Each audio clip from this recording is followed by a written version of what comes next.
All right, welcome into the Field of 68, and we are breaking down another potential lottery pick today, and that is none other than Kansas freshman Gradey Dick, and we're doing it here. Matt McCall, Jeff Goodman, elite shooter. That's where you start off with this one, Matt.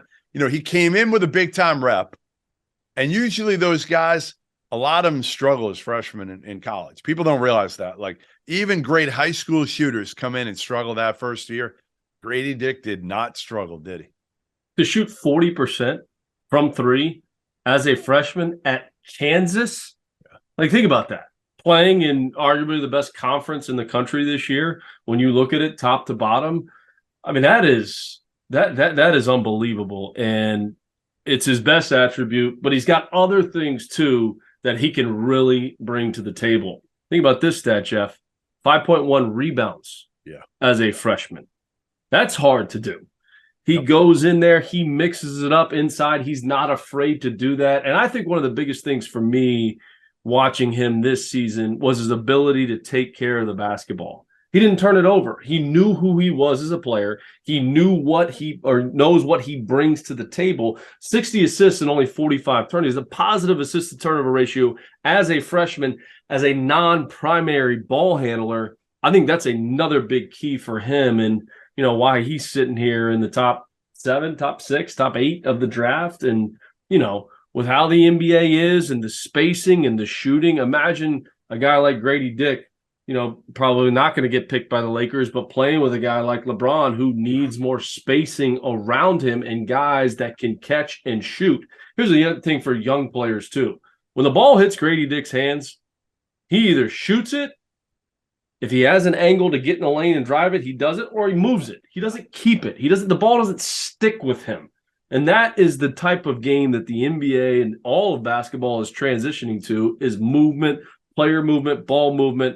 And when the ball hits Gradey Dick's hands, he shoots it. If he can get in the lane and get to the rim, he does that, or not, he gets off it. And I think that's one of the reasons he had a positive assist to turnover ratio as a non-primary ball handler this year. He's a guy you say could go in the top 10. I agree. He's 6'8". He's not 6'4" or 6'5". Corey Kispert 2 years ago out of Gonzaga was older, and he was 6'6", and he went 15th in the draft. 15th. So to me, if you're an NBA team, you're looking at a dude who's 6'8". He has proven it at the highest level. And the other part that blew me away this year, I think he went from a defensive liability early, which a lot of shooting freshmen that have built their name and their rep and everything on being able to make shots, to a above average defender, like really above average. He was not hurting him at all at the end of the year, and he was given a ton of effort on the defensive end as well. He does that, and he also plays a level of passion. Yeah. Like, he competes, and he competes at a high level. And to me, that is a skill. That is a skill. That playing with that level of passion, he doesn't back down from anybody. You know, he's going into difficult environments and play and is the same player every night. Doesn't matter. You know, like you said, people were talking about he was a liability on defense. No, he sat down and defended, especially late in the year for their team. And, you know, had Bill Self not, you know, had the health problems that he had coming down the stretch there. And I thought Norm Roberts did an unbelievable job filling in for him, given the circumstances. But who knows where this Kansas team would have ended up. And a large part of that was because of what Gradey Dick was doing for him.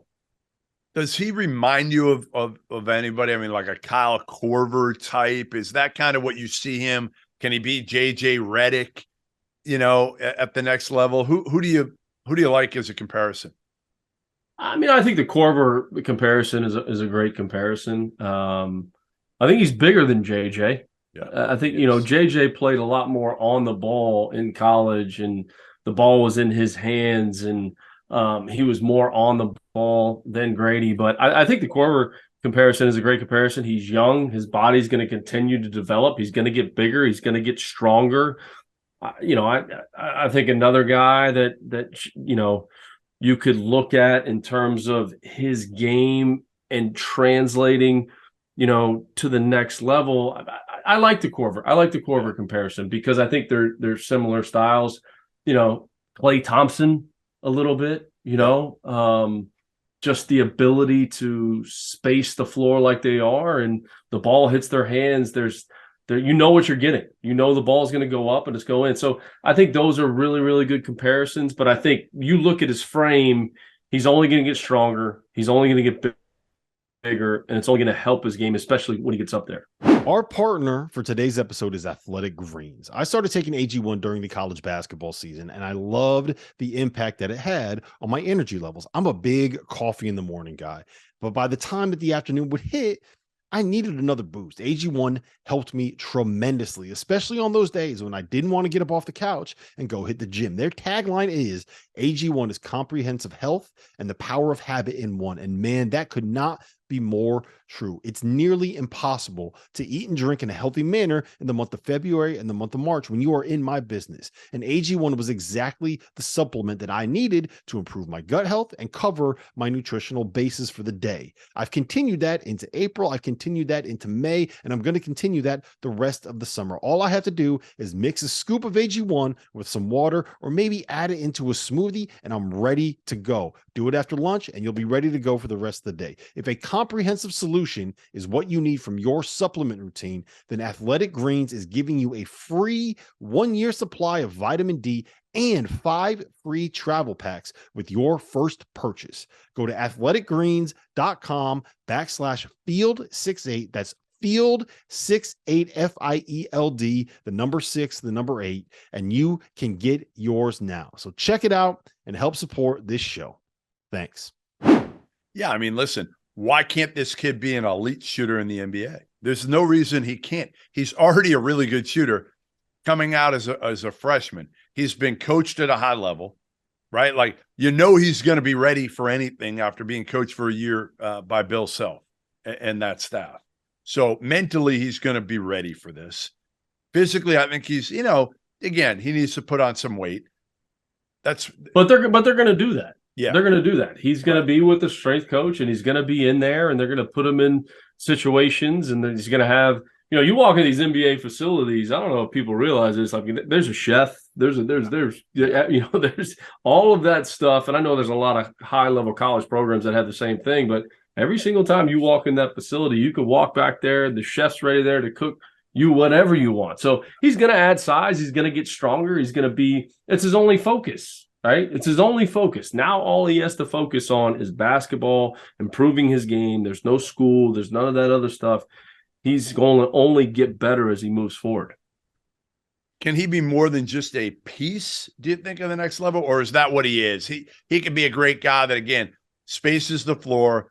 If you allow him a straight line drive, he'll take it because he's more athletic than you think. He is. No question. He's a deceptive athlete who we saw it plenty of times, and it was more of like, ooh, boy, like it was surprising to us at first. And not afraid of it. Not Correct. afraid to get in there and mix it up. Yes. Can he be more of a piece? I think it's too early to tell.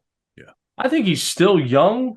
I don't think his body's at all fully developed. I think it's way too early to tell. Can he just be a piece? Steph Curry coming out of college. I don't think anybody thought he would be who he is today. Nobody. So he wasn't fully developed. He had the baby face. He was young coming out of college, and now he's arguably the best player in the game. So I think it's too early to tell to see where Gradey Dick ends up in terms of long-term for an NBA franchise. But he's a guy that I don't think you can go wrong picking because, especially if you have good players around him, he's going to space the floor and he's going to be able to knock down shots. Here's another comparison who I know he's been hurt a little bit this year, but like a guy like Tyler Hero, who – early got on, a little more pop to him. Hero's got more pop to him off the got a little more pop, but early on, you're looking at this guy, his first couple of years in the league, he's projecting as a borderline. Let me give you some Corver numbers. Let me give you some Corver numbers. And again, we look at Corver as one of the best shooters, and the numbers prove out. He shot 43% in his career. All right. Played, 15 plus years. He averaged over the course of his career about 10 points a game. Is that what you could foresee? Not the best case scenario for Gradey Dick, because now the numbers are higher, obviously, in today's NBA. Could you see him averaging 15 a game? Again, I think it's too early to tell. I mean, Kyle Korver played in college for 4 years. Right. played in college for 4 years. This guy went 1, and he's not nearly as developed as Corver was coming out. Yeah. So probably higher talent, probably a higher upside, though. I totally agree. So do I think he could end up averaging 15, 16, 20 points a game in the NBA? Absolutely. I think the right franchise, the right people around him, I think that's going to be big, and he's got to continue to develop. But I think the upside is through the roof because of how young he is. Yeah, I think Gradey Dick's probably a guy from what I've been told by the NBA guys so far that probably goes in that 8 to 15 range at the end of the day. Could he go as high as 8? Sure, because he gives you something that's such a commodity right now in the NBA, which is making shots, and he does it at such a high level that even if he's not making them that night, if you're putting him next to 2 other superstars, you put him next to KD and Devin Booker or whoever it is. Doesn't matter because they're going to have to account for him. They're going to have to account for him. Right. You can't help off him. Right. Like how many times watching these NBA games are there corner threes available because they're helping off guys in the corner because they're concerned on what's going on the other side of the floor. So corner threes are there.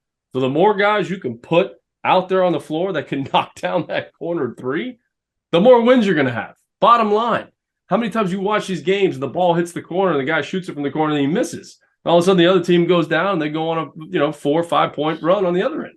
So you can't go wrong drafting a guy that can shoot it and knock it down, that has size, that can also affect the game on the other end of the floor because of his size. Well, there just aren't many of these. That's the one thing. No. I mean, you're looking at Brandon Miller shot at a high level. Gradey Dick, obviously, probably the best shooter maybe in this entire draft.